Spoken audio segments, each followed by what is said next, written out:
Alright guys, before we get started with today's action, I want to talk to you about this video sponsor, Bespoke Post. Bespoke Post is a monthly membership club that is delivering some awesome boxes from some under-the-radar brands that you've probably never heard of. It's free to join. Every month they introduce their members to some cool new products, from outdoor to barware, home and kitchen goods, clothing, some other stuff like that. Every box is usually full of about $70 worth of stuff that you get for about 45 bucks. So we're going to open the box up. I honestly forgot what I picked. But basically, you'll go into the Bespoke when you click on my link. You're going to go do a quiz, and basically it'll show you products that you're interested in, not just random stuff. So I did pick a couple boxes. We're going to open it up. I haven't seen them yet, and just check them out. We're going to open her up on old Moonshine's trunk. All right. What do we got here? It's a nice box. This is a fillet kit, so I believe I got some outdoor stuff, and I think something to do with some whiskey stuff. Yeah, because old Moonshine here. All right. So we got some American barbecue rub. You guys can see that. That looks pretty good.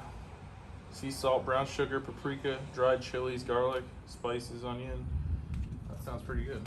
All right, looks like carnivore box. In the box, you got a meat cleaver and some American barbecue rib rub. Flip over for baby back rib recipe. So they even give you a recipe for you to cook your ribs and use their spices and stuff like that. Let's check out this here knife.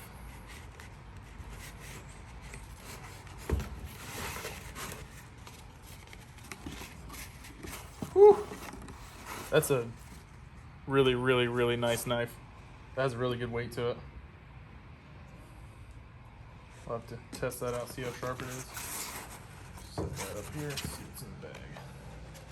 Just a sheath and some cardboard, looks like. Yeah. We're gonna go ahead and put that back in there for now. That way I don't chop off my toe or something. Alright. See what else we got in there. That's our carnivore box. This one here is Tonto kit. I don't know what that is, but we're gonna find out together.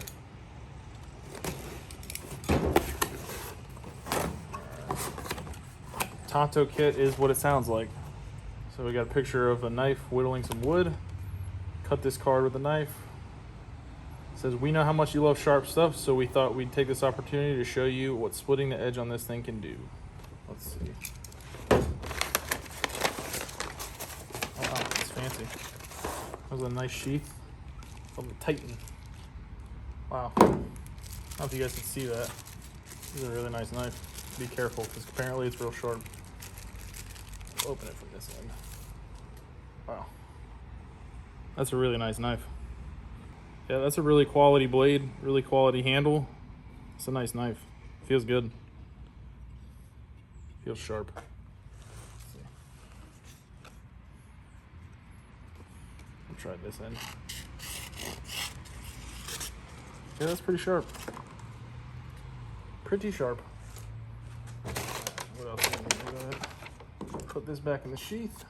It's even got a nice little belt loop on it, so you can put it on your belt. Let's see what else we got in here. I believe this is our aged box, is what they call that. Yeah. I just saw whiskey on it, and I thought about old Moonshine. I was like, hey, well, that's perfect. We like whiskey around here.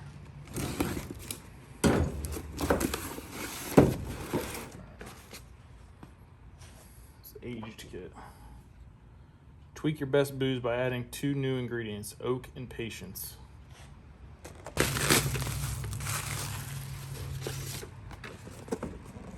Alright, so we got cup of rocks. Let's see what this is. Oh, they sent us some cool actual glasses. That's cool. I'll have to sit up on old Moonshine here. She's a little cooking, but that's cool. That'll roll right off. Alright, let's see what else we got.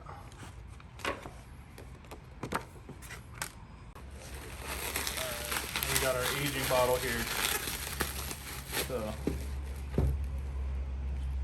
put a cork in it, you know what I mean?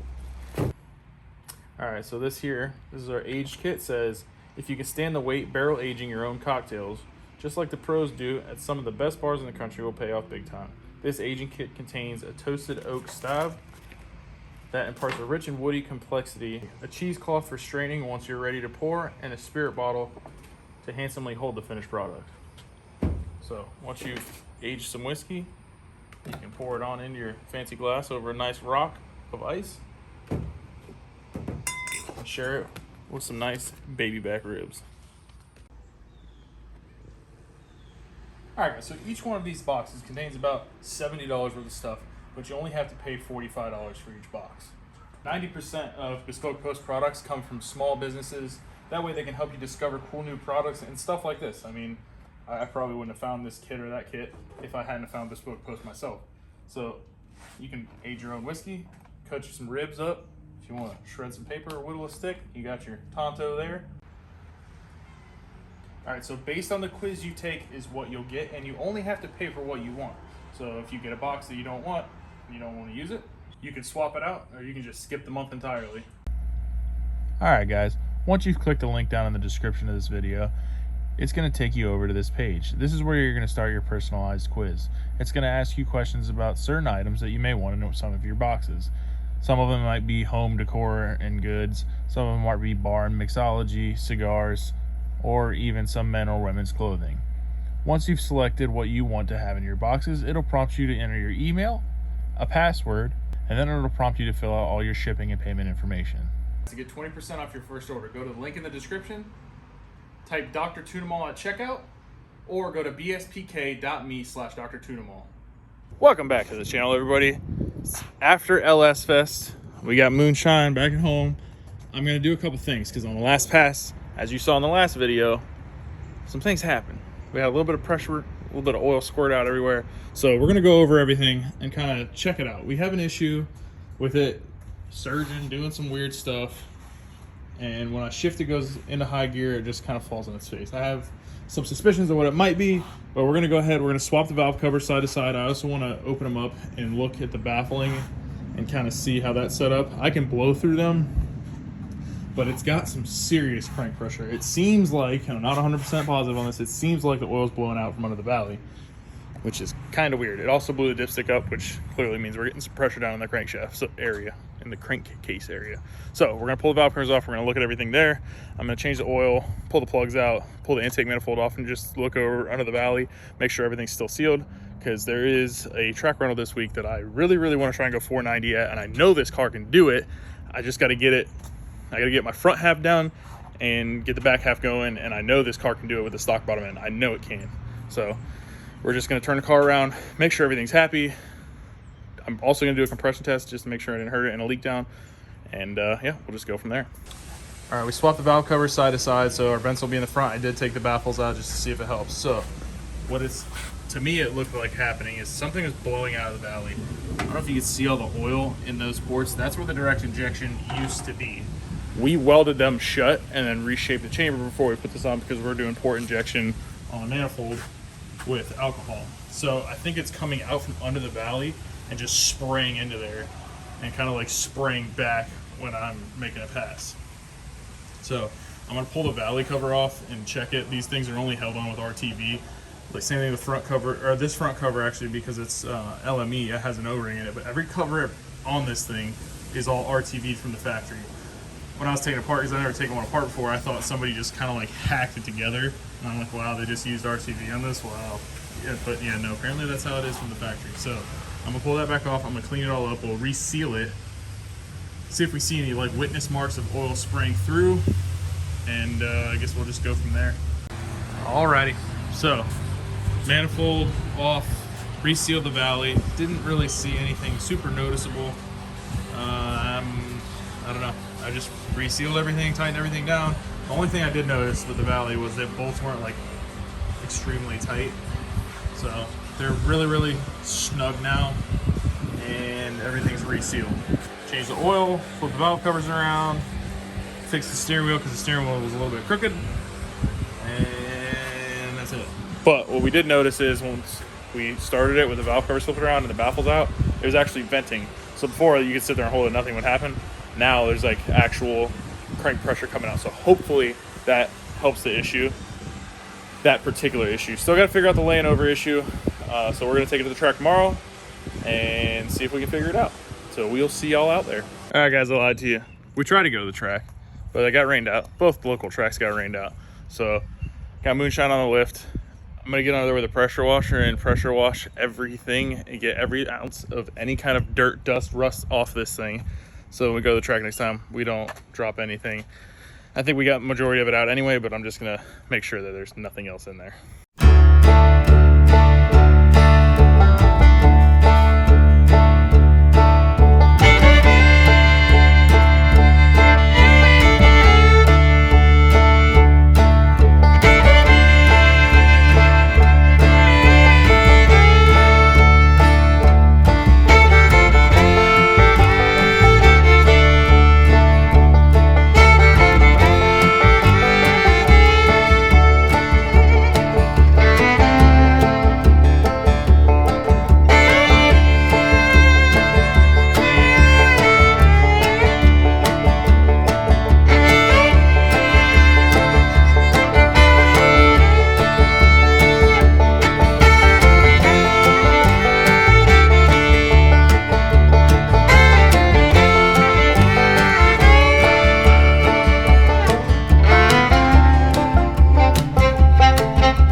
Alright guys, we are on like day 3 of track cancellations because Florida can't figure its mind out on weather. So it keeps raining, keeps raining, keeps raining.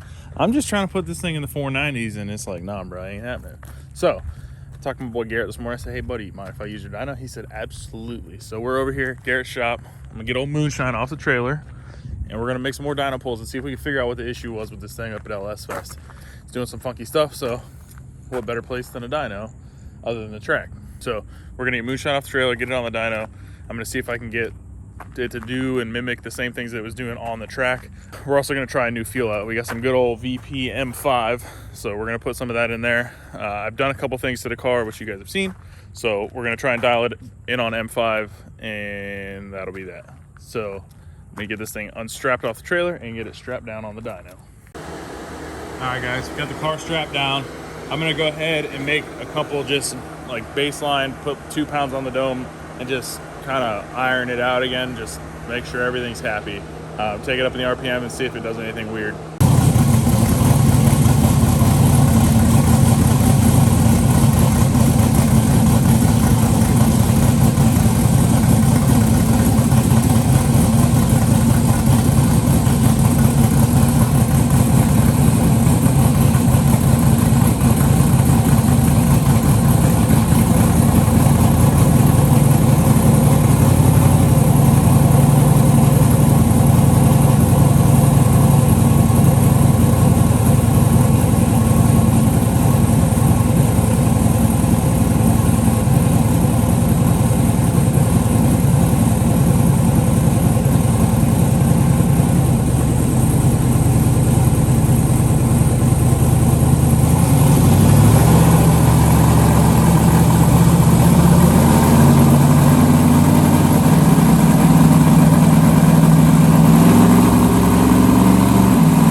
That was pull number 1.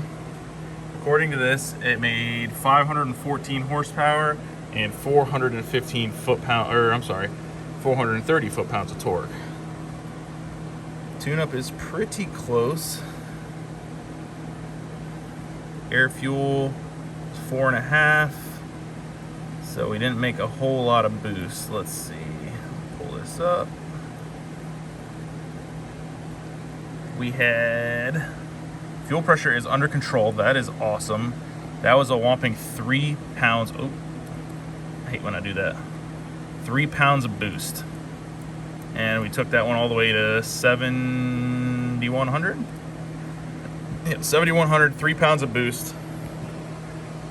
514 horsepower and 430 foot-pounds of torque. Let me pull this up so we can kind of see.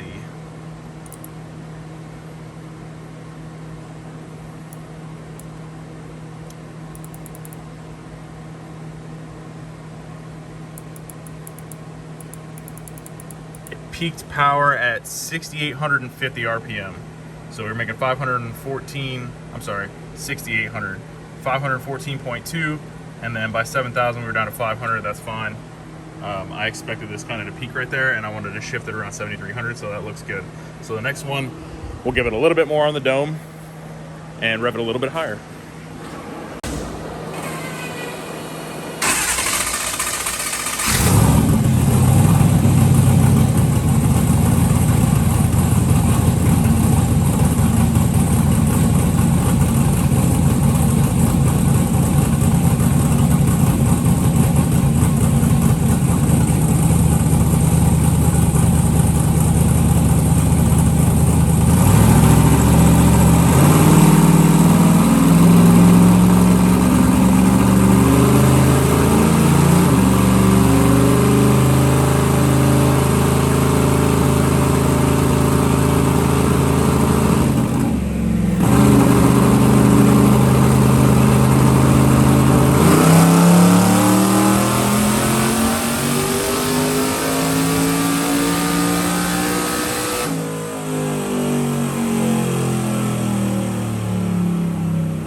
Alright guys, I took it up even higher, took it to 7,400.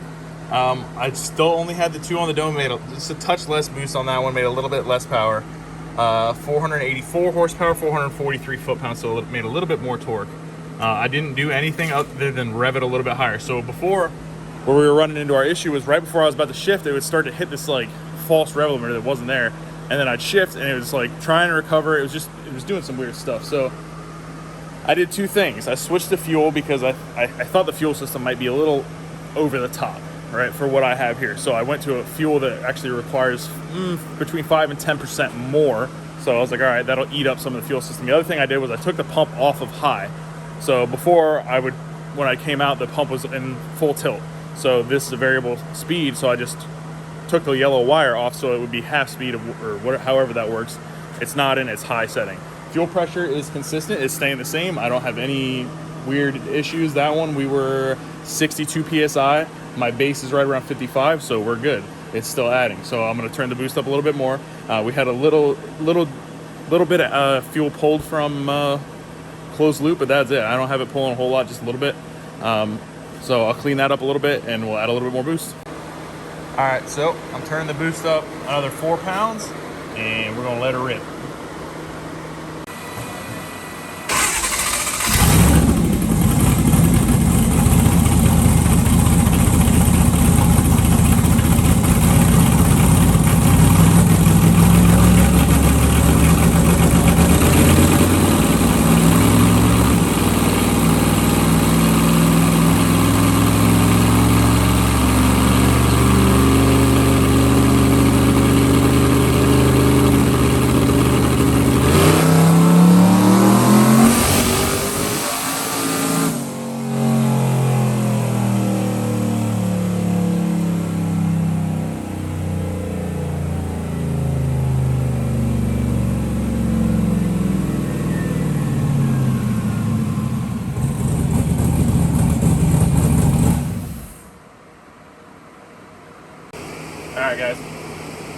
methanol strong on this one.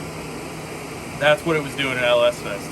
So as soon as I'd go on the gear change, it would start to lay over like that, and then it would come back on, or it wouldn't come back on, and I'd lift. One of the two. So that is what it was doing. So now we have it doing what it was doing.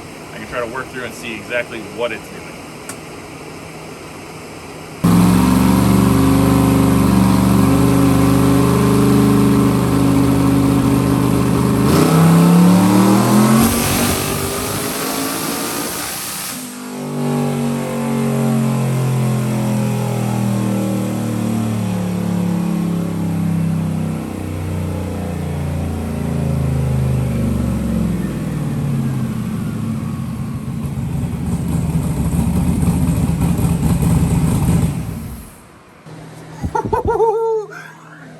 Oh man, that was only 9 pounds. All right, so looking over the log, I could see there was a little bit of weird fueling stuff going on. And when I looked at the volumetric efficiency table, I was like, all right, this just doesn't seem right. So I went in and smoothed it. Now you can kind of see the map. It's kind of like a sharp edge. I'll smooth it out a little bit, but I added a bunch of fuel. Before it had a bunch of fuel in it, it didn't like it. So maybe with the M5, it just likes it that much more. I don't know. I went in and added a bunch of fuel, smoothed a little bit of stuff out, and calm the boost down a little bit. I don't even care about the number really. I just want to make clean pulls. So now we'll turn it up a little bit more and see where we're at. Because before down the track, we were on 22 pounds. So if I can get it to make a clean pull, 22 pounds, I'll be happy. I'll know that I can take it to the track and I don't have to worry about it. Also, it's not spitting fluid out like it was before. So we seem to have gotten that solved. All right, guys. Top her off with fuel. I'm gonna let it cool off, and then we're gonna turn the boost up. Not quite to where we had it going down the track, but a substantial amount, and just check it again and make sure it'll make a clean pull. And hopefully it does, and we fixed it, and we can go 490s whenever it stops raining.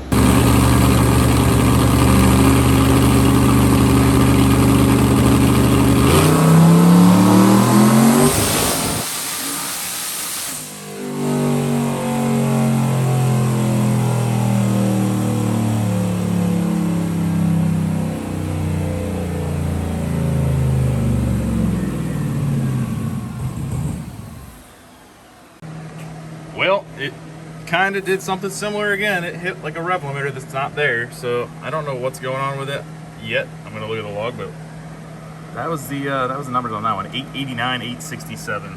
So I'll pull the log up, see if we see something. But this is what it's been doing. I tried to pull it out longer, and it did the exact same thing. So I thought the last one we had it cleaned up.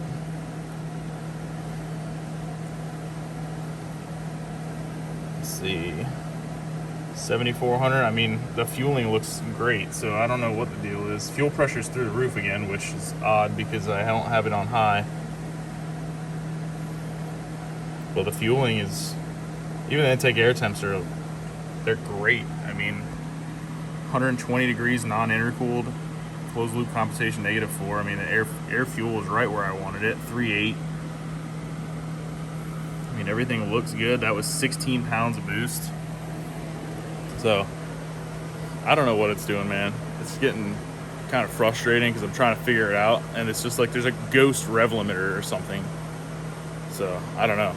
I keep playing with it. I've seen some things just recently with version 6 having some issues possibly. I haven't experienced any issues with it. This would be the first time. But maybe go to V5 and just see if it cleans up. I don't know. We'll see.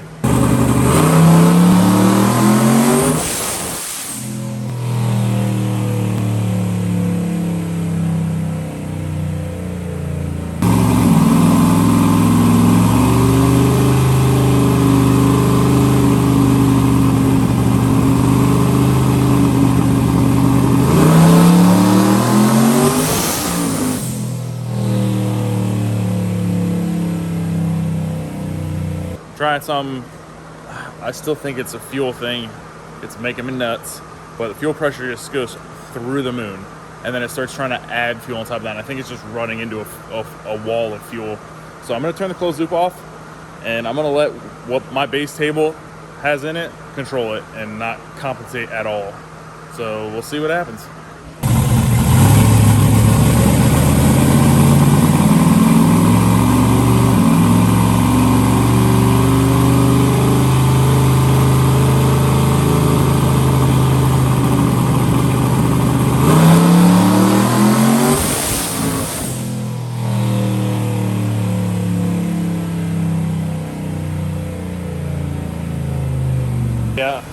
that didn't do it.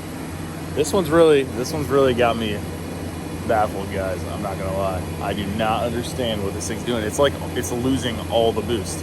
But on the log, I still have 19, 20 pounds of manifold pressure. So I don't know what the deal is right now. I'm gonna figure it out because it's gonna drive me. It's driving me nuts, but I'm not gonna let it win, and I will not let it beat me. I don't care. So I'm pulling log right now. Look at it again.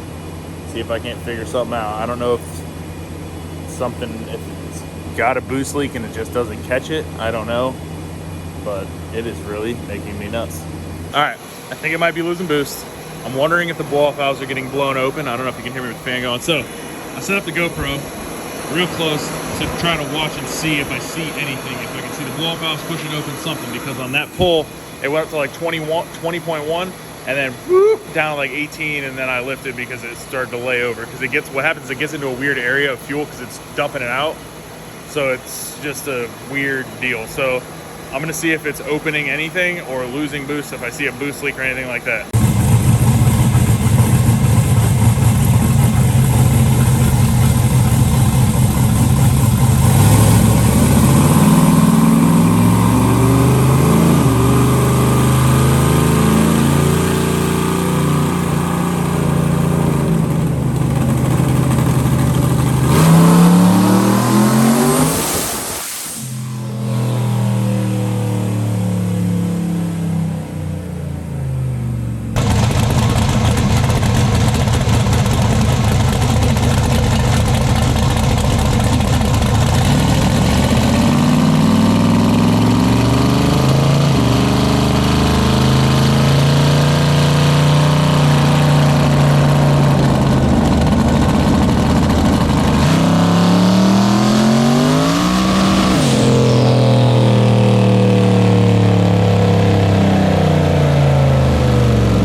I think the trans is pissed now, but it's hitting a rev limiter at 7,500, and the rev limiter is set to 8,000. So I don't know what the heck is going on with this thing, but I'm gonna call it a night. This thing's hot. We have beat the crap out of this thing. I probably made 11 dyno runs. Shout out to that little motor though, because it's holding together. But we're gonna call it. I'm gonna have to get it back on a dyno or back to the track. We gotta figure this out because it's making me nuts, and I want to go 490. Old Moonshine is giving me, she's giving me some problems. So we're gonna have to figure it out. Hopefully I didn't hurt the trans. It's a little warm. Probably should have let it cool off a little bit. But I do have a spare if need be. So we'll get this thing unstrapped, get it on the trailer. I appreciate you guys watching. As always, stay tuned and we will see you in the next episode.